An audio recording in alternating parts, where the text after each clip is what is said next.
Hegel talks about going through several stages. History is always going to move forward through this dialectic, but it's going to go through several stages. What are those stages? The state of nature, he calls this the realm of complete freedom, like Rousseau. It's like art. The mind has intuitive contemplation of itself. Okay? In art, you don't apply logic and all of these things. You imply intuition, right? So this is what the state of nature is like. Then you go into a whole new period of history, which he refers to as the yoke of necessity. Okay, this is not a good period of history. This is the period of history we are living in now. The yoke of necessity. This is also the same period that Karl Marx refers to as, the period of class oppression. So this is kind of like primitive communism. This is class society. Okay? And then this is going to be the final product. So it's a dialectical inversion. And finally, we are going to come to a period of social morality, where the primary institution is the family, and we have civil society and the state, and the ethical society, etc. And I'll just talk about it in just a bit. But you get the picture that history is going through these dialectical phases, is going through a dialectical inversion. Let's talk about the most interesting aspect of it, is the yoke of necessity. The yoke of necessity itself is broken into three different phases. There's Oriental phase, Oriental religion. Then there's the Greco-Roman religion, and finally there's Christianity. You can see that this is exactly how historians also divide European history into three different phases. Of course, Asian history, Oriental history, this is called antiquity. This is often referred to as the medieval period, and then you have modernity, etc. Right? So you have more or less, roughly, not exactly, the same kind of division.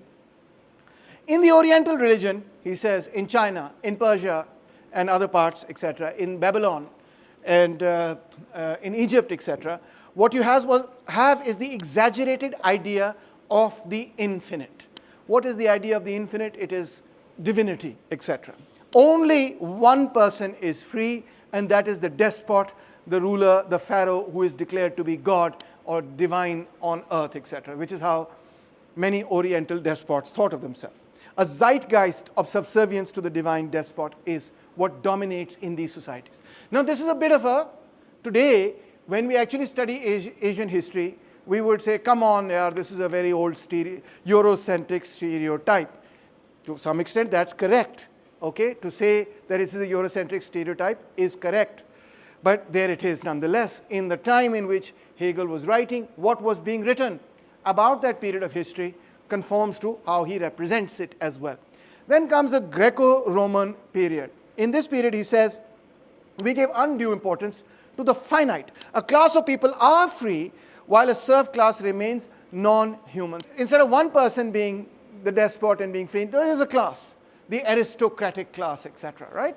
But that's about it. And then you have the emergence of Christianity, which he also really likes, but also he criticizes to some extent. He says, this represents the union of the infinite and the finite. Every human is free by virtue of being human, and that the freedom of spirit comprises our most human nature. So he's taking Christianity, and he's taking kind of the philosophical, he's trying to extract the philosophical basis of Christianity. He calls it the universalizing religion, or he calls it the universal religion, because he says this is the religion in which that posits that all mankind is equal, because all of mankind is created by one God. So in that sense, he says that it's a universal religion. All the other religions were basically tribal or national or restricted to certain people. So the gods were basically the gods of the Greeks. The Greek gods were not the gods of the Egyptians, and the Egyptian gods were not the gods of the Babylonians. And the Babylonian god Marduk, for example, who was the god of the city, etc., there was no claim that he had any power outside of the city aside from the power of the city itself. So those were, in other words, not universal gods. They were national gods. They were tribal gods. And Christianity, he says, the first, even with respect to Judaism, he says that it's basically the god of the Semites, Yahweh. But Christianity, emerging out of Judaism, for the first time posits the idea that all of humanity is created by the same God, and so on, and therefore it's a universal religion according to him. And that is its most important aspect, the one that he wants to bring out of Christianity. So religion, in this whole period of the yoke of necessity, is the product also of that master-slave dialectic, what he calls the unhappy conscience. Religion is the expression of the fear of objectification in the struggle for self-identification, he says. One takes comfort in a being, that is God, that exists purely for itself. God is the only being in religion that does not need any recognition from anyone else as such. He exists for itself. This provides a refuge from the struggle for self-recognition, he says. Religion is a state in the evolution of consciousness. It is not the highest stage of consciousness, but only self-consciousness in pictorial or poetic form, he says.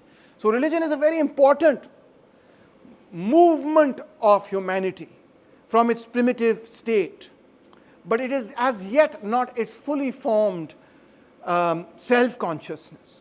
Because in religion, humanity creates an entity that does not require self-recognition as we do. And we say that is what is God's great power, and that is what makes him all-powerful, and we take refuge in that concept, that being that requires no recognition from anyone else because he is unique, he's the only one of his kind, he's all-powerful.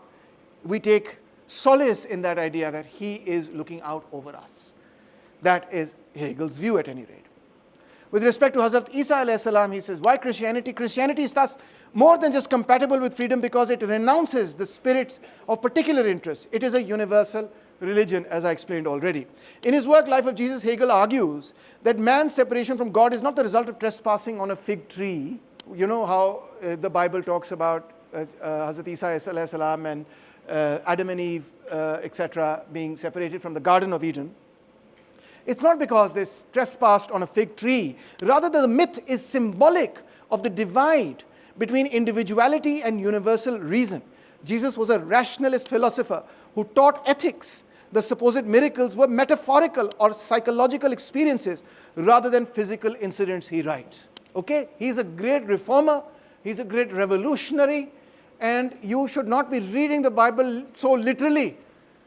You should instead be trying to understand philosophically what the Bible is trying to teach you. It's not teaching you a literal interpretation of how humanity was created, the earth was created. He says it's teaching you a deep philosophical lesson. That's what you have to learn. Jesus, as the eminent teacher of the universal freedom, was at once concrete and human and eternal as a manifestation of the Holy Spirit. So, in other words, because he represents something that is so profoundly universal, is the sense in which humanity says about Jesus that he is the divine. In this case, Christianity combines the finite with the infinite, our physical and mental natures, into a spiritual unity, creating this kind of a universal religion. But even Christianity has to be sublated. You have to take the best part of Christianity and move forward. He says God is reason. In its most concrete representation is God. It's not separate. It's not like reason is human. Reason is basically what God is. When you study for the world as a scientist and you understand how the world works, he says you are understanding at the same time God. That's what God is. God is not separate or distinct from that. God is in his work, in nature. Not God is his work in a certain sense. God is that power, the logic that drives everything. Not just matter, but matter, thoughts, ideas, history, all of it. That is God. God governs the world. The content of his governance, the fulfillment of his plan is world history, he says. So in that sense, you can see this is not traditional Christianity. But it's also not that kind of materialism.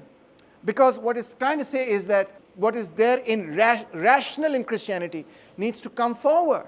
That's what we need to extract, number one. And secondly, the conception of God as being outside of this world, sitting on a seventh heaven, is incorrect. This world is basically the logic of this world, the reason of this world, the movement of this world, the development, the history, everything. That is God. What about the state? The idea objectified is law, morality, and the state. Idea kya hai? The spirit of the times, the zeitgeist. We've been speaking about the geist, the spirit, the mind, etc. The zeitgeist is what? The spirit of a particular time in history. So what is that? That zeitgeist, that spirit, of course, is developing, is getting to know itself, getting to know nature, getting to know itself, getting to know logic, etc. In a particular phase of its movement, it is at a particular stage in its own development. That stage is its zeitgeist. Okay? That is reflected in the religion of that society. And that religion of that society gets reflected also in the laws, the morality, and the state of that society. They are both, the religion is in that sense the philosophical expression of the same thing that the state is, which is a legal and institutional expression of the zeitgeist of that period. So the state is the highest embodiment of the fundamental idea that animates that society for that particular period in history. The state has its roots in religion, he says. Whatever the nature of the state religion may be, the nature of the state and its structure must agree with it. As reason now, of course, develops, religion also will develop, religion will change. And what will also develop with that is the state. The religion, as religion changes, the state will also change. The state is based on religion, and religion itself is based on this development of the Geist and of reason. So all of this occurs through stages of history. Here he is using God in a different way than we use God. We imagine God as being outside of nature. He's not thinking that way. He's imagining it as being part of nature, right? Or as being nature, in a certain sense. So yes, that's why I'm saying it's not traditional Christianity, but it's not that kind of atheism either. He's trying to create a synthesis between religion and materialism, is what he's really trying to do.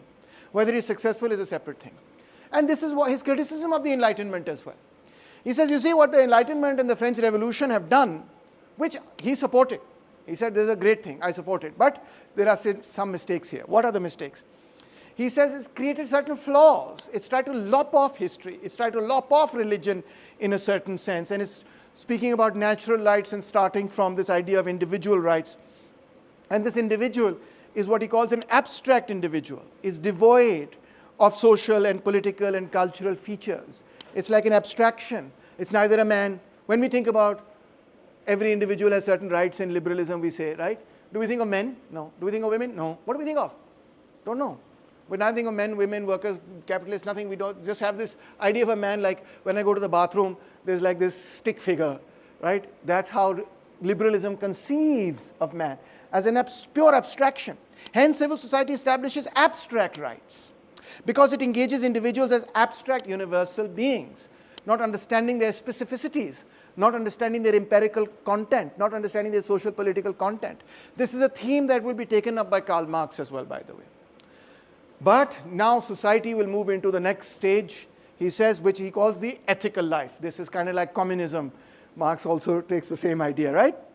Ethical life consists in the feeling, the consciousness, and the will, not of the individual personality and its interests, but of the common personality and interests of all members in general. It's not going to be concerned just about the individual, like civil society today and like the Enlightenment and that project, but of society as a whole.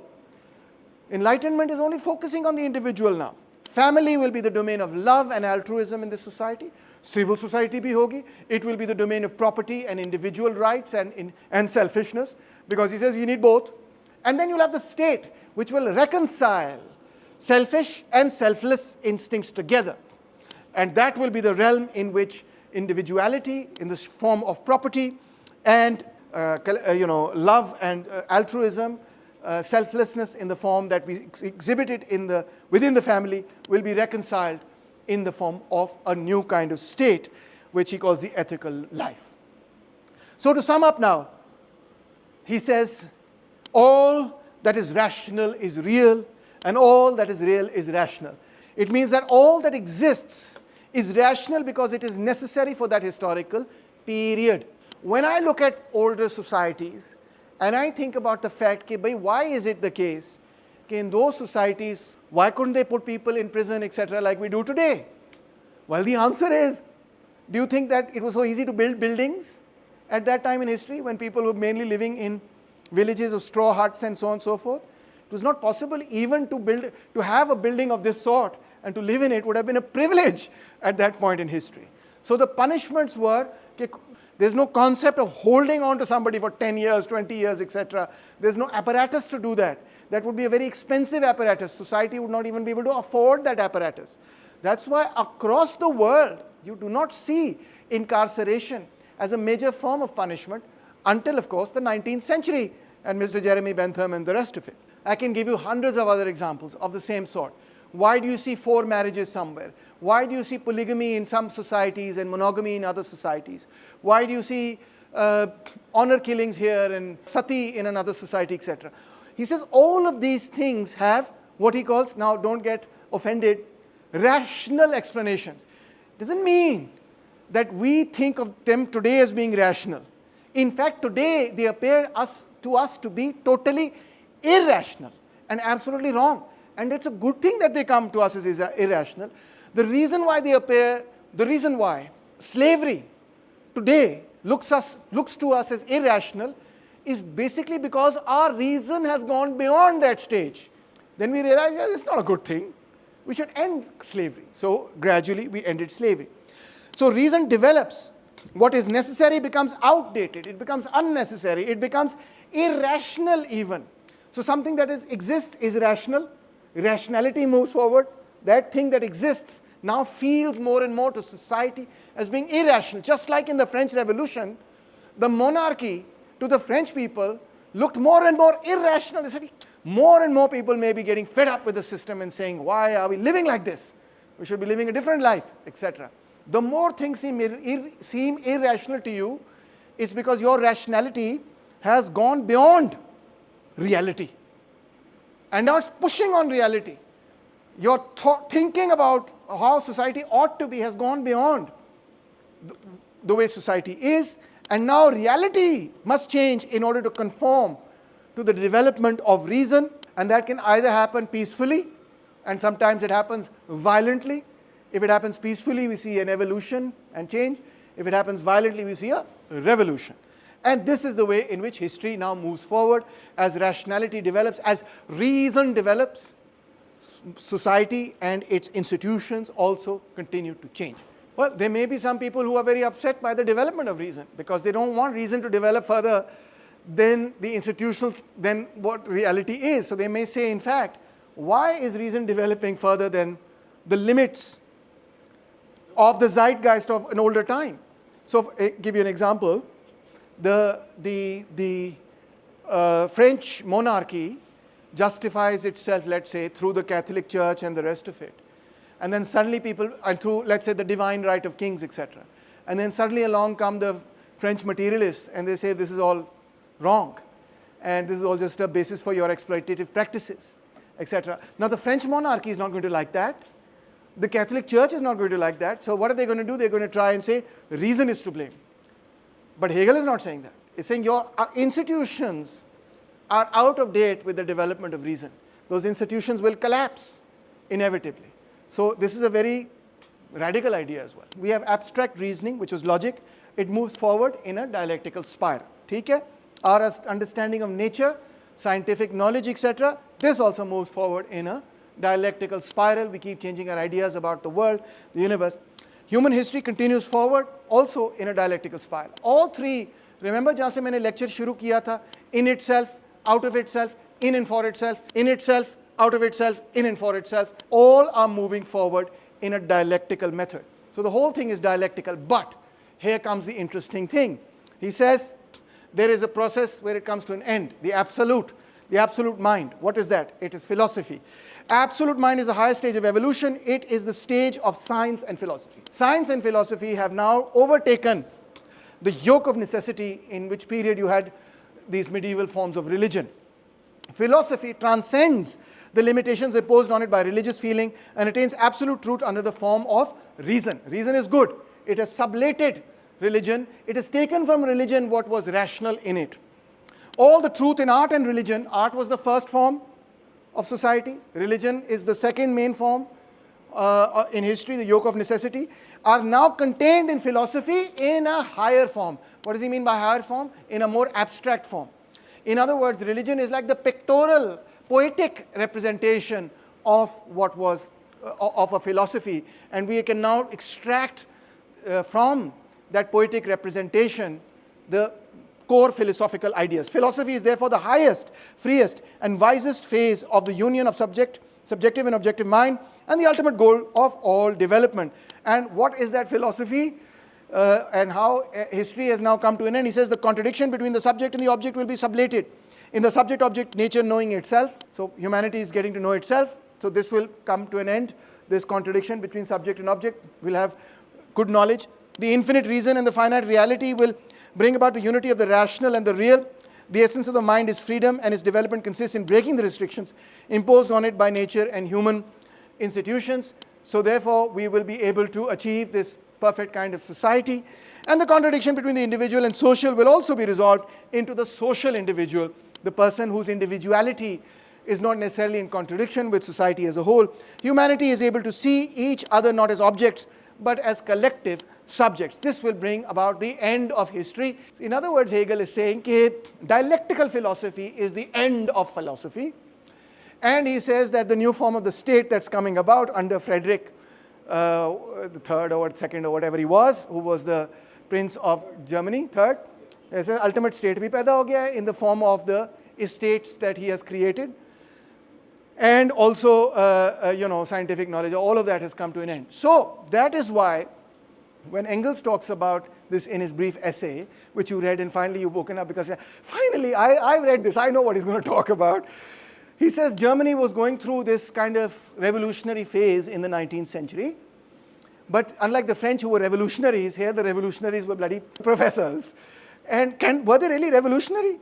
He says government officials thought, no, they're really cool. And they even made Hegel kind of like the official philosopher. When Hegel said that all that is real is rational and all that is rational is real, they were like, yes, you're absolutely right, because we're in power and we are real.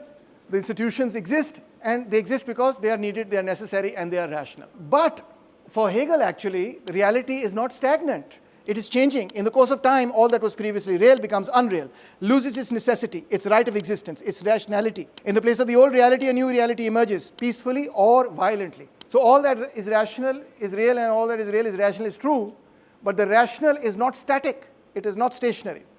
All that is real in the sphere of human history becomes irrational in the process of time.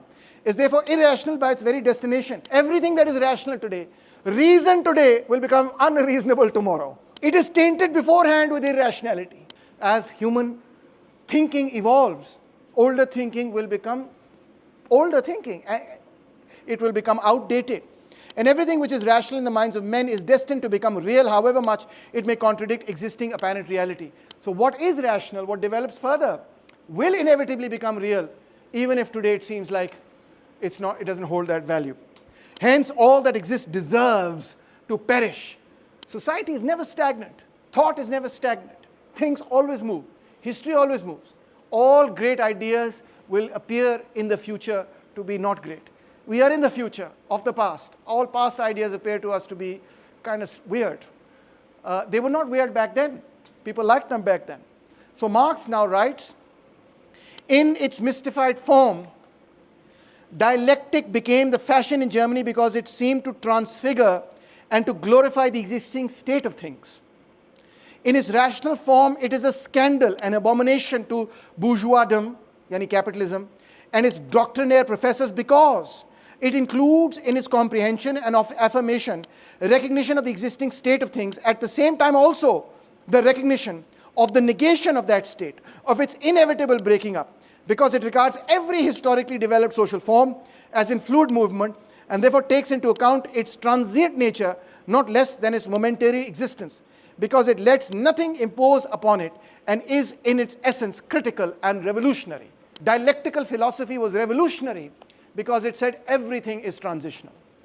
Even though Hegel himself contradicted that and said, okay, we've come to the end of history, I think he needed some recognition from the state. So that is the sense in which Hegel, he says, is revolutionary, because he dealt a death blow to the idea that the products of thought are final, or the actions of human beings are final. Truth can never be a finished product. Truth is always evolving, he says. Truth is a process, just like the development of science. Just like science continues to develop, morality develops, states develop, economies develop. They never stand still. And if they stand still, what happens to them? They are destroyed by other societies. They're eliminated. Knowledge develops from the lower to the higher stage. There is no absolute truth. There is no perfect society. There is no perfect state. It's just all an evolution. When things, instead of going upwards, may also go downwards, and humanity will be finished and wiped off. But nothing is final, absolute, or sacred. That doesn't mean anything goes, but what it means is that there's a direction and a pattern of travel, which is dialectical. Each state is necessary and therefore justified for the time and conditions to which it owes its origin. Christianity came out at a certain stage. It was needed then. People fought for it because it was needed so badly at that time in that ancient world.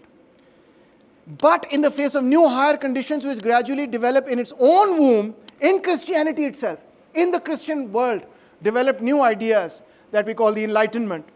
It loses vitality and also justification. It must give away to a higher stage, which will also in its turn decay and perish.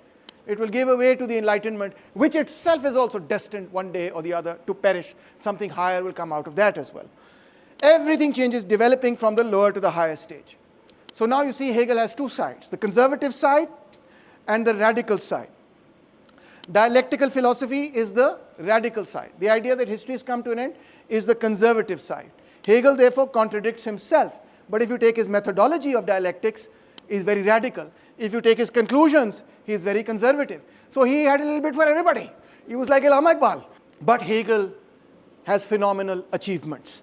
Because look, he is the first great philosopher to recognize that history, the economy, philosophy, thinking, religion, statecraft, scientific knowledge, all of this is moving in this incredible, through this incredible dialectic, through this contradiction.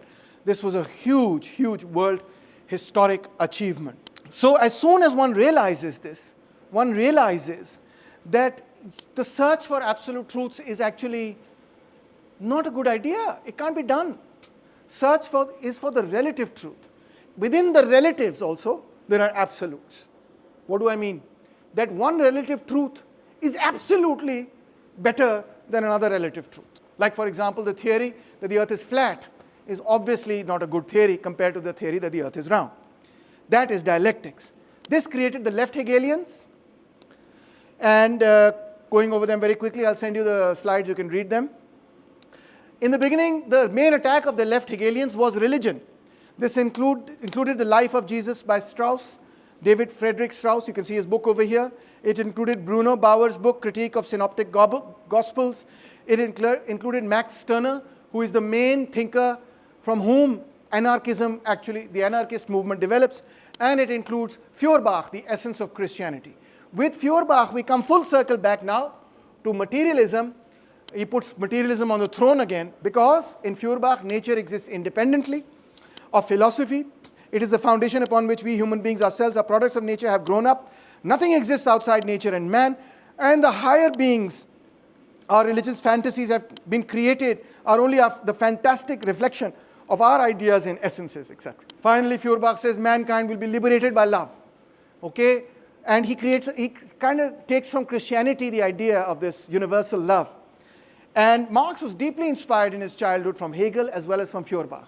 But now Marx begins to see the limitations in Feuerbach and wants to go further than that.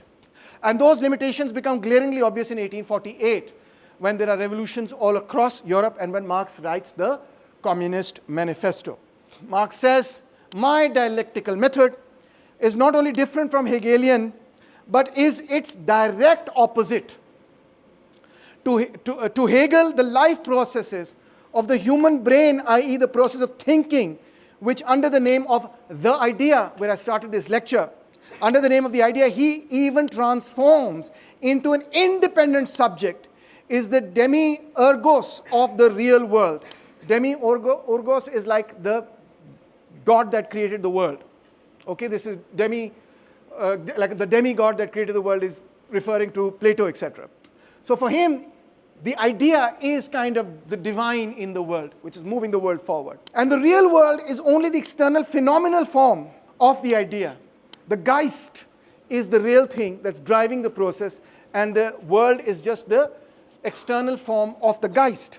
With me, on the contrary, the ideal is nothing else than the material world reflected by the human mind and translated into forms of thought. So I'm going to take Hegel, and you know what I'm going to do with him? I'm going to turn him upside down. For Hegel, the development of history is through the development of Geist, reason. I'm going to turn that upside down, and I'm going to say the development of reason is as a consequence of the activity of man, i.e. labor. And we'll see how that happens soon.